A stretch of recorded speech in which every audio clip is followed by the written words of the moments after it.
தமிழை எப்படியாவது அந்த குடும்பத்தில் சேர்த்து வச்சிடணும், அந்த வீட்டுக்கு மருமகளாக ஆக்கிடணும் அப்படிங்கிற முடிவோட செல்லப்பாண்டி சவுக்கை கையில் எடுத்து அடிச்சுக்க ஆரம்பிக்கிறாரு. அதை பார்த்த ஊர் மக்கள் எல்லாமே அங்கே ஒன்று கூடிறாங்க. இப்போதைக்கு அவர் பண்ணுறதை பார்த்து எல்லாருமே அதிர்ச்சி அடைஞ்சாங்க. செல்லப்பாண்டி வேணா விட்டுன்னு சொல்லி ஊர் மக்கள் எல்லாமே கதறாங்க. தமிழும் அப்பா வேணாப்பா இதுமாரி பண்ணாதீங்கன்னு சொல்லி அழுகுறாங்க.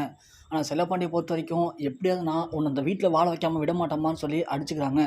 இந்த விஷயம் இங்கேருந்து அப்படியே ராஜாங்க வீட்டுக்கும் போது அங்கே இருக்க எல்லாருமே கொந்தளிக்கிறாங்க.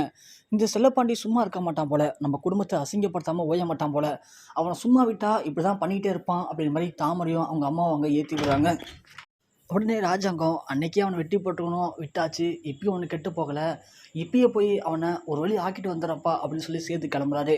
உடனே எல்லாம் தடுக்கிறாங்க. ஒரு பக்கம் இப்போதைக்கு எதுவும் பண்ணாதீங்க, ஏன்னா நாம் இப்போ எலெக்ஷன் நிற்க போகிறோம். அந்த செல்லப்பாண்டி இருக்கான் இல்லையா, அவன் எதிர்கட்சியில் பணம் வாங்கிக்கிட்டு தான் இப்போதைக்கு நம்மளை எப்படியாவது அசிங்கப்படுத்தி மக்கள் மத்தியில் நமக்கு ஒரு கெட்ட பேரை உண்டாக்கி அது மூலயமா உங்களை தோக்கடிக்க பார்க்குறான். நல்லா புரிஞ்சுக்கோங்க, இப்போதைக்கு நீங்கள் எது பண்ணாலுமே அது நமக்கு ஆபத்தாக வந்து முடிஞ்சிடும். அதனால் இப்போதைக்கு அவனை எதுவும் பண்ண வேணாம், அப்படியே விடுங்கன்னு சொல்கிறாங்க. ஒரு பக்கம் ஊர்க்காரங்க எல்லாமே ஒன்று கூடி செல்லப்பாண்டிக்காக பேசுகிறாங்க. ஒரு பக்கம் பெரிய இடத்து மேலே இது வரைக்கும் யாரும் புகார் கொடுத்ததே இல்லை, இப்போ தான் முதல் டைம் புகார் கொடுக்குறீங்க, பார்க்கலாம் விடுங்கன்னு சொல்கிறாங்க. ஆனால் மற்ற ஊர் மக்கள் எல்லாம் ஒன்று சேர்ந்து பெரிய இடமோ சின்ன இடமோ புகார் வந்துடுச்சு, தப்பு பண்ணிட்டாங்க அப்படின்னா கண்டிப்பாக அவங்களை கூப்பிட்டு விசாரிச்சு தான் ஆகணும்.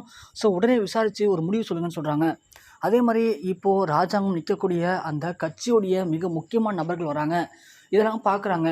இதனால் கண்டிப்பாக ராஜாங்கத்துக்கு மக்கள் மத்தியில் ஒரு கெட்ட பேர் உண்டாக வாய்ப்பு இருக்குது.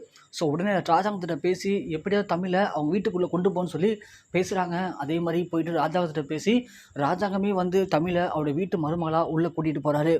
இனிமே தான் உள்ள தமிழுக்கு ஏகப்பட்ட எதிர்ப்பு காத்திருக்கு. ஒரு பக்கம் தாமரை அம்மாவும் எப்படியாவது தமிழை சேதுக்கிட்ட வந்து நிரந்தரமாக பிரித்து வீட்டை விட்டு வெளியே துரத்தணும்னு ட்ரை பண்ணுறாங்க. சேதுக்கும் தமிழ் மேலே ஏற்கனவே பயங்கரமான கோபம் இருக்குது. இது மத்தியில் எப்படி தமிழ் எல்லாத்தையும் சமாளித்து சேது கூட ஒன்று சேர போகிறாங்க, உங்கள்கிட்ட கருத்து என்ன அப்படிங்கிறத கீழே மறக்காமல் கமெண்ட் செக்ஷனில் பதிவு பண்ணுங்கள்.